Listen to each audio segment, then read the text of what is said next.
Benda-benda hidup berhubungan, terutamanya dari segi mendapatkan makanan dan tenaga. Ianya bermula dari tumbuhan hijau hinggalah kepada haiwan besar yang memakan haiwan lain.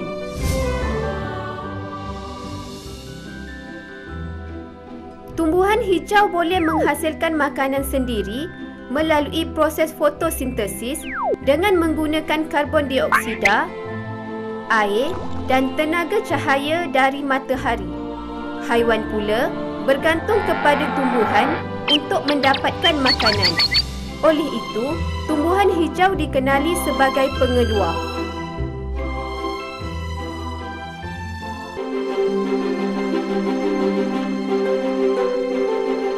Haiwan dikenali sebagai pengguna, iaitu organisma yang bergantung kepada pengeluar sebagai sumber makanan secara langsung atau tidak langsung.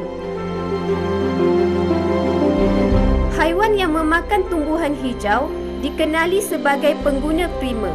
Contohnya, belalang, lembu dan kambing yang memakan rumput.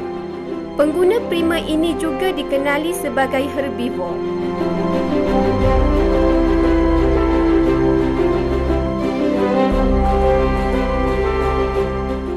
Mereka juga pengguna, tetapi oleh kerana mereka adalah karnivor yang memakan haiwan herbivor, maka mereka dikenali sebagai pengguna sekunder. Contohnya, katak yang makan belalang kecil, ayam yang makan ulat beluncas dan sebagainya.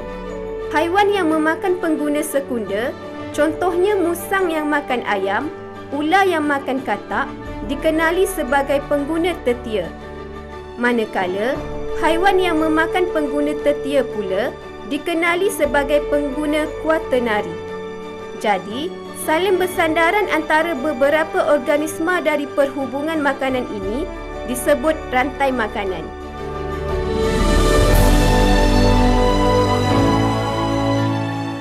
Rantai makanan ini terbina pada semua ekosistem, sama ada ekosistem hutan, padang rumput, kolam, sungai, tasik atau laut.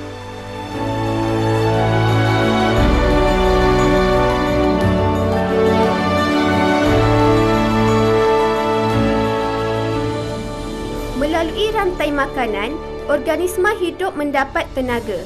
Sumber tenaga utama di dunia ialah matahari. Tumbuhan hijau menerima sumber tenaga daripada cahaya matahari dan menukarkannya kepada tenaga kimia dalam bentuk makanan. Setiap peringkat di dalam rantai makanan disebut aras trofi.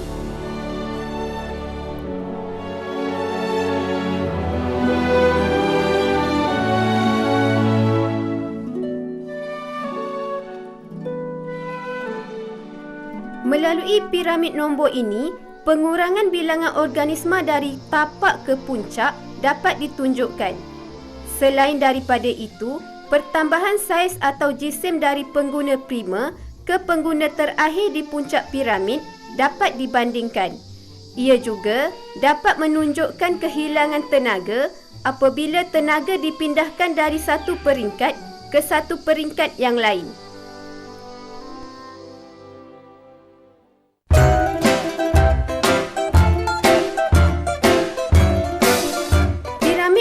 Dapat menunjukkan satu keseimbangan dalam rantai makanan. Jadi, bilangan organisma pada setiap peringkat di dalam suatu piramid nombor perlu dikekalkan dalam keadaan seimbang. Keseimbangan bilangan pada setiap peringkat penting bagi menjamin bekalan makanan dan keperluan-keperluan lain mencukupi.